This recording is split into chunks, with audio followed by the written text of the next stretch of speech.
June 14th, 2023 afternoon session of the Portland City Council. Keelan, welcome back. Please call the roll. Good afternoon. Ryan. Here. Gonzalez. Here. Maps. Here. Rubio. Here. Wheeler. Here, we'll hear from legal counsel on the rules of order and decorum. Welcome. Thank you, Mayor.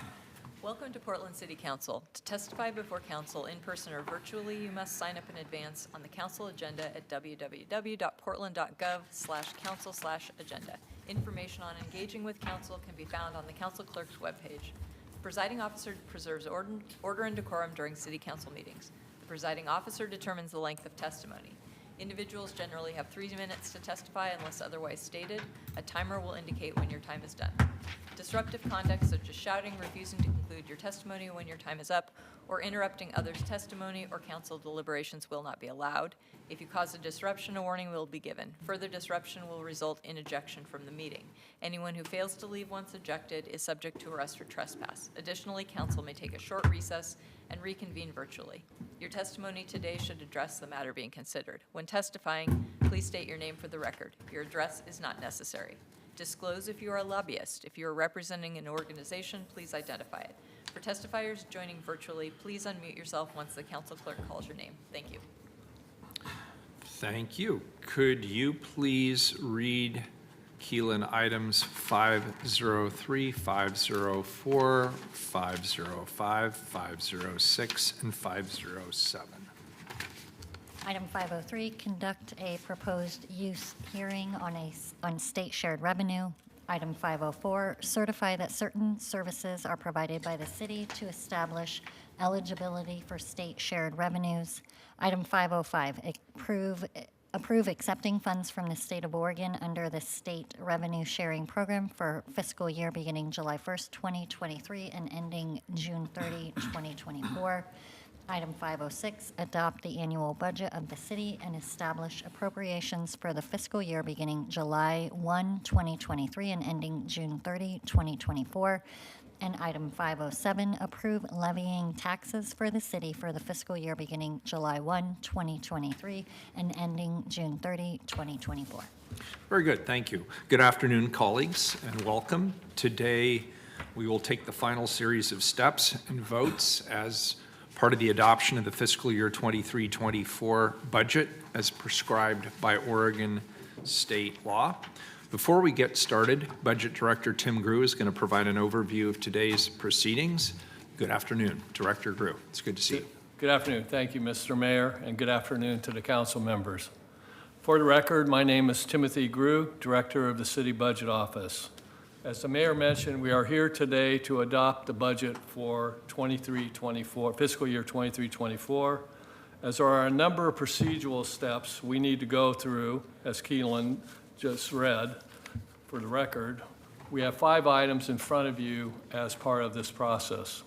The first 3 items relate to acceptance and use of the state shared revenues in our budget. Revenues shared by the state of Oregon consists of cigarette, liquor, and retail marijuana taxes. We start off with a proposed use hearing on state shared revenues. Next, council considers a resolution certifying the city meets the eligible requirements of state shared revenues. And third, council considers an ordinance accepting the state shared revenues. And I should point out that this ordinance is time sensitive and will need to be adopted at the session today. The fourth item council will consider today is the adopted budget ordinance. This is the item that generates the most interest during this hearing and is likely to be the focus of our time together today. The fifth and final item council will consider today is an ordinance levying taxes.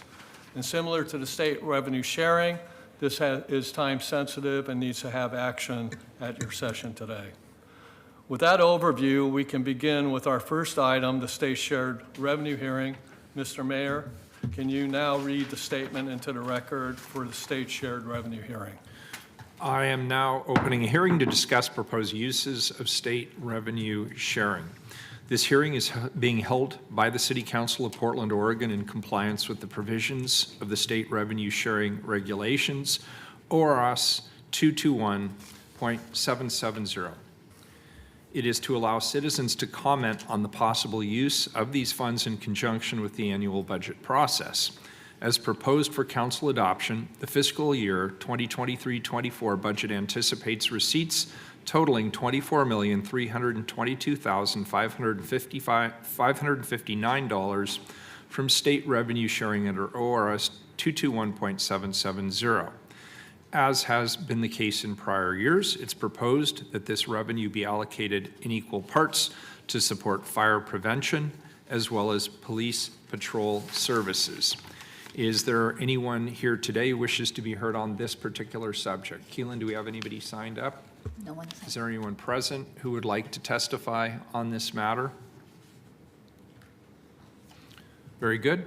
I am now closing this hearing to discuss proposed uses of state revenue sharing. I'll hand this back to Director Grew to provide an overview of the eligibility for state revenue resolution. This is Resolution 504. This next step is for council to consider a resolution to certify that the city meets the eligible requirements to receive state shared revenues. State law requires that we provide a number of services to be eligible for state shared revenues, and this resolution certifies that we do so. The services certified by the City of Portland are police protection, fire prevention, street construction, maintenance and lighting, sanitary sewers, storm sewers, planning, zoning, and subdivision control and water. Mayor, please call for testimony. Keelan, has anyone signed up to testify on this resolution? No one signed up. Please call the roll. Ryan. Aye. Gonzalez. Aye. Maps. Which ordinance are we voting on? This is the resolution. This is the state shared resolution.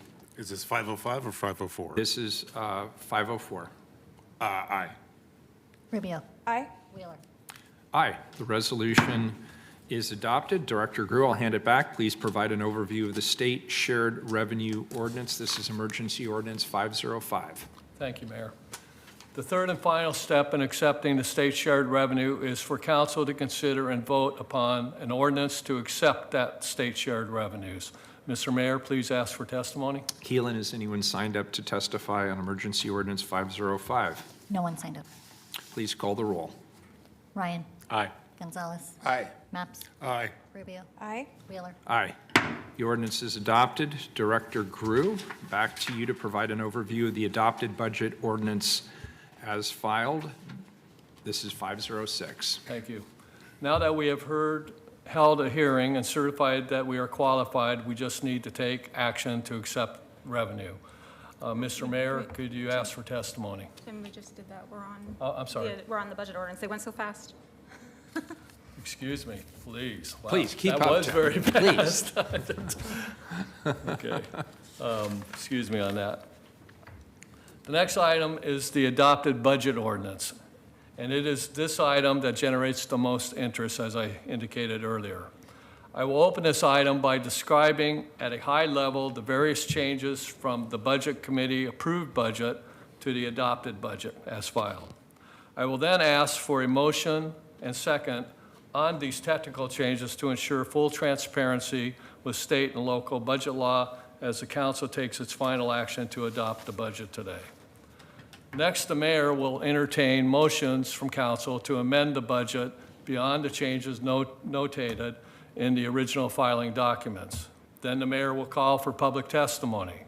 At the conclusion of testimony, council will vote on individual amendments if there are amendments today. This item has been filed without an emergency clause, which means under the current status, the final vote will be continued until next week. Following public testimony and voting on other amendments, council may choose to consider further amending the ordinance to add an emergency clause in order to vote on the budget adoption today. I will now briefly describe at a high level the changes in the adopted budget as filed, which are changes reflected in Attachment B, also known as the change memo. These changes are very much technical changes to the budget that were made by bureaus in advance of the filing of the adopted budget, as is the standard practice to give bureaus time for final adjustments. These changes result in a net reduction in the overall budget of $7.2 million, and these are summarized in the following categories. Utility rate changes. The Bureaus of Environmental Services and Water Bureau have increased revenues based upon the revised utility rates as adopted in late May 2023. These are revisions to restore rate revenues supporting the RAMP program. Next category is transfer and programming reallocations between funds.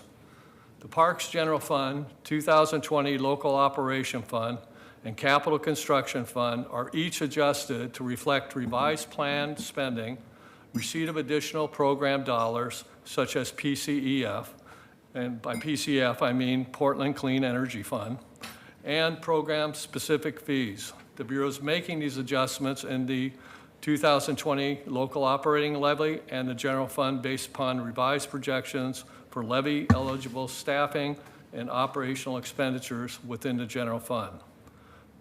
The next category is for the Housing Bureau, the Tax Increment Financing Reimbursement Fund, which is reduced to match the amount expected to be dispersed in FY 23-24 and to meet intergovernmental agreement allocation from Prosper Portland. The next category is adjustments to interagencies between bureaus and the Office of Management and Finance internal service funds. OMF has balancing entries in the internal service funds which are based upon requests for specific additions in these funds, including the technical services, facility services, and city fleet operating funds.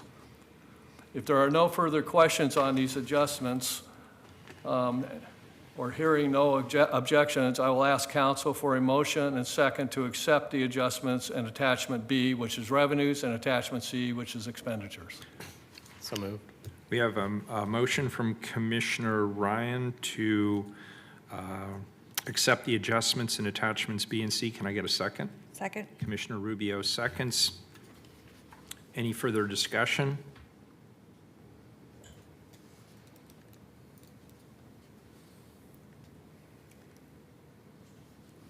Is that good? Okay.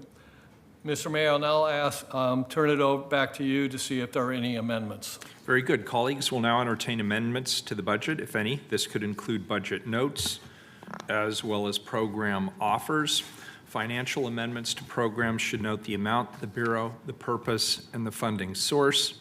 Any amendment or budget note should be moved and seconded for consideration. Then we will hold public testimony before discussing and voting on the specific amendments. Does anyone have any particular amendments they'd like to make at this time?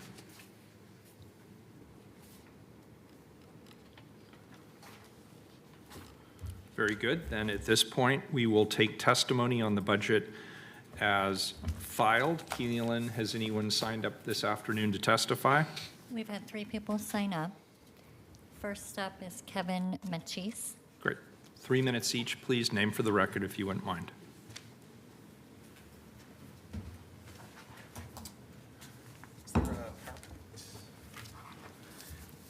Thank you. My name is Kevin Matches. The mayor's budget indicates that the Portland Fire and Police Disability and Retirement Bureau will consume over 30% of all property taxes collected by the city this year. This should be a high priority for anyone discussing tax burden. I am concerned that mistaken facts and inadequate information have been given to council based on the June 1 council meeting when FPDR's funding policy came up. Next slide. It was stated by staff to council that the cost would certainly be in the billions of dollars to transition off of the current pay-as-you-go funding policy. This is not true. The way to estimate a specific cost for an alternative funding policy is to look at a specific time horizon and see whether costs are higher or lower than under current policy. Take a long enough time horizon, and any alternative funding policy would reduce costs. I recommend that the city request its actuary provide an analysis of cost savings to allow City Council to be well-informed about the feasibility of abandoning PAYGO. This analysis has not been requested by the city since 2005. At that time, Actuary Milliman confirmed that pay-as-you-go is, quote, the most expensive financing alternative for taxpayers, end quote. Next slide. An example alternative funding policy shown in red would be expected to save taxpayers $2.5 billion relative to the current policy shown in green over the plan's life. But what about over a shorter time horizon? Does the cost of transitioning off of PAYGO reach into the billions? No, it only takes 10 years for this alternative policy to begin reducing annual costs. Cumulative costs never even reach $400 million, nowhere close to multiple billions. Extend the horizon out further in time, after 22 years, this alternative policy begins to break even. If short-term costs are too high, these could be further moderated by the use of pension obligation bonds. Next slide. Is it possible for existing PAYGO pensions to transition off of this funding policy? I can point you to history. Many plans have abandoned PAYGO. In fact, the only PAYGO pension in the United States that did not abandon it is Portland. Next slide. Independent national experts can talk about specific transition experiences, but they can only engage with the city by invitation. Thank you. Thank you. I appreciate your testimony. Have you had the opportunity to get in front of the board? That's correct. I have presented similar analysis to the board, and at one board meeting, one of the trustees did make a motion to get a quote for the cost savings analysis I mentioned, but there was no second, and so the motion died. Okay, I appreciate where you're going with this. Thank you. I had a Thank you quick for being follow-up here. question. Yeah, Commissioner Gonzalez. So conceptually, just want to take a step back. So a firefighter is hired tomorrow, right? They no longer enroll, they enroll in PERS. They don't enroll in the old program. So you're proposing to take folks that are enrolled in the old program and encourage them to move over to PERS and others. So I just want to make sure I understand what you're pushing for here, given that we are not enrolling, at least on the fire side, new enrollees in the program. No, so this is a city-run pension system. So what I'm encouraging is to change the charter, because the charter currently defines the funding policy. And so what I'm saying is that the city should utilize a comprehensive actuarial funding policy rather than this pay-as-you-go funding policy that has been abandoned by other pension plans in the United States. And I just want to call out with time, right? This becomes, because new enrollees will not be enrolling in the program, this will die off, for lack of a better term, at some point in the city's future.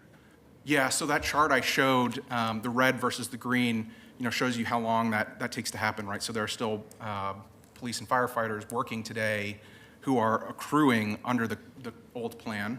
Yep. And so those people not only have to retire, but they have to eventually pass away, and then the plan would finally disappear.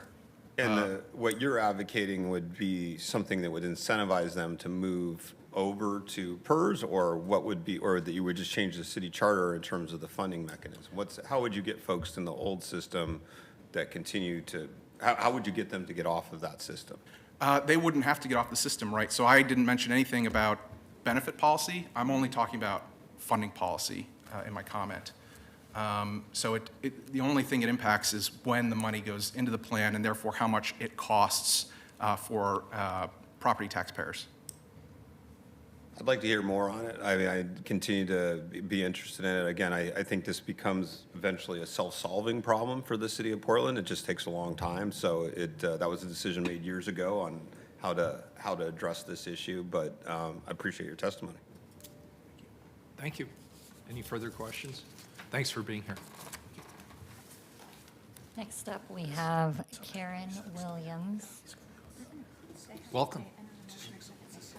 Karen was planning to join online. I don't see them.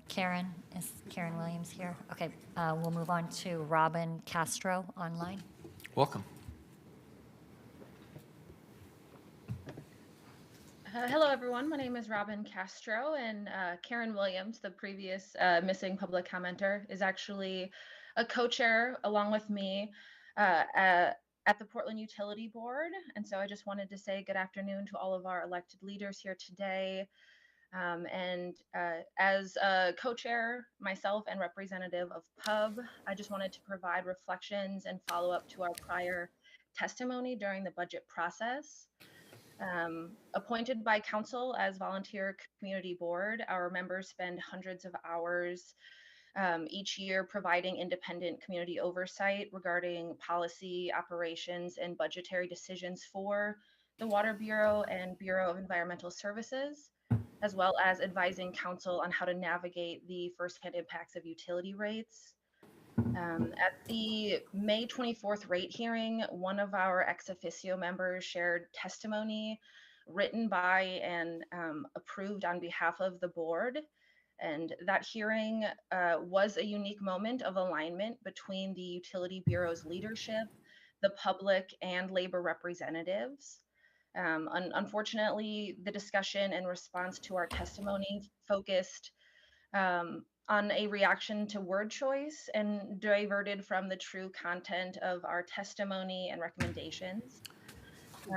As a board, reflecting on the testimony, we identified the following statement as both the source of controversy and an important point of intentional word selection.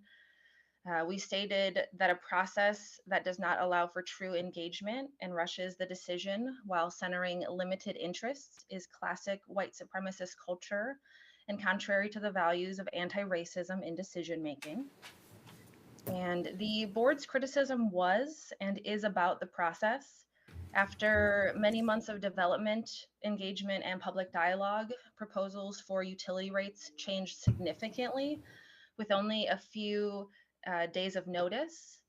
And our objection is not directly the decisions made, nor a personal statement about the people making the decisions, but rather that a decision cannot be fully informed if it lacks adequate time for transparency and thorough evaluation of impacts, while also eliminating opportunity for authentic engagement with the public.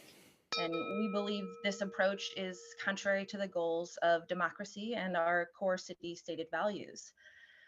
The board understands that racial equity is explicitly intertwined with economics, and we acknowledge their intersectionality is critical in navigating the budget as a moral document.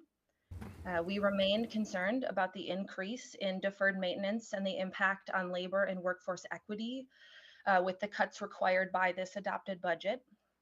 And we just want to remind everyone, water is our most valuable resource, so we must make sure that we're investing in it as a necessity, not just when it's profitable. And you can expect the board to continue to engage with the bureaus to stay informed on effectively implementing the adopted rates while attempting to mitigate any negative impacts. Thank you for the opportunity for the feedback. Sincerely, Robin Castro, Pub Co-Chair. Thank you. And did we have one other person signed up, Keelan? That completes testimony. Very good. All right, we did not have additional amendments, council, so now we'll vote on the motion to accept the adjustments in attachments B and C as filed. That was the motion made by Commissioner Ryan and seconded by Commissioner Rubio. Is there any additional comment or question? Commissioner Maps? Yeah, just a process question. I think I'm lost again. So we voted on 5-0, on 5-0. So this is to incorporate the change memo, attachments B and C, which are technical amendments, into the final budget document. Okay, so this is the equivalent of an amendment to 506? Is that one way to think No, about it? this is just I'll defer to the attorney, but this is just to final approval of those two, which will be submitted with our budget. Which Adopted budget. ordinance are we voting on? What number? We're voting on the adopted budget. Number 506, I believe. Yeah, this is non-emergency ordinance 506. The change memo is part of a process, and it's a good question, Commissioner Mapp. So at the very end of the budget process, bureaus are allowed to make technical adjustments to the budget that don't rise to the level of policy decisions, but they are, as we can see in attachment B, very narrow technical adjustments to the budget that have to be made prior to the adoption of the final budget. So we're essentially adopting attachments B and C? Yes. Oh, got it. Thank you. Mayor, I'm sorry to interrupt Yeah, go the ahead. conversation. We actually had the other testifier just join. Oh, okay. Let's finish Commissioner Mapp's question, just so he doesn't lose his train of thought. So to summarize my understanding of it, we are essentially adopting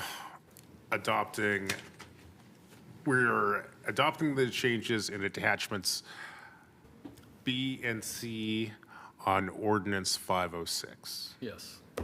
Got it. Thank you. And I appreciate your indulgence. no, Commissioner it's a Ryan, are you good question. Are you? Yeah, yeah. All right, good. Why don't we hear from the last individual? 3 minutes, please, name for the record. Keelan, go ahead and call. Thank you. Karen Williams. Welcome, Karen.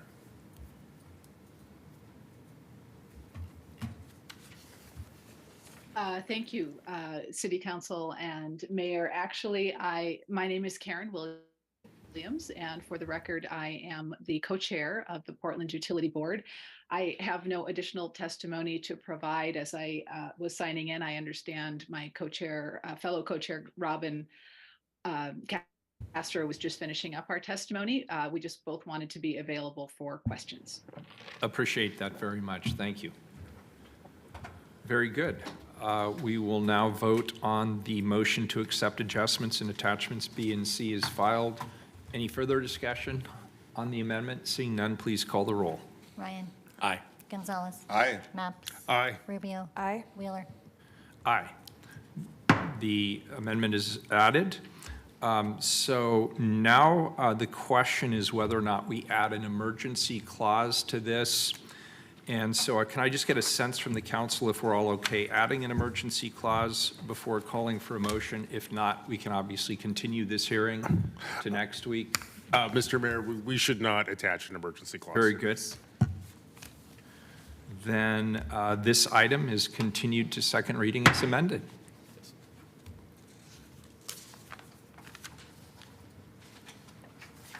And I believe that completes, no, we have 507, correct. Sure. Okay.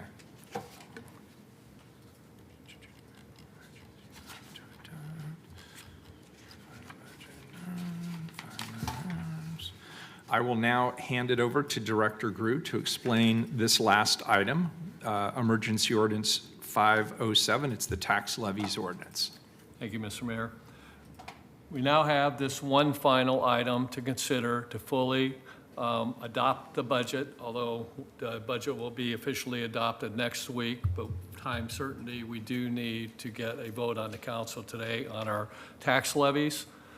This action includes the levy amounts for property taxes accruing to the general fund, the Parks 2020 local option levy fund, the recently voted renewed Children's Investment Fund, and the Fire and Police Disability and Retirement Fund. It also includes our property tax levies for the general obligation bonded debt and 6 urban renewal areas. Council considers and votes upon the ordinance levy taxes for the City of Portland for fiscal year beginning July 1, 2023, and directs the City Budget Director to submit said tax levy and other certifications to the county assessors in Multnomah County, Clackamas County, and Washington County. Mayor, I'll send it back to you. All right, very good. Keelan, has anybody signed up to testify on the tax levies ordinance? No one signed up. Very good. Please call the roll. Ryan. Yeah, I'd like to just take this moment to thank the voters for their overwhelming support for renewing the children's levy. That investment is included within this ordinance. I vote aye. Gonzalez. Aye. Maps. Aye. Rubio. Aye. Wheeler. Aye, the ordinance is adopted, and we are adjourned. Thank you.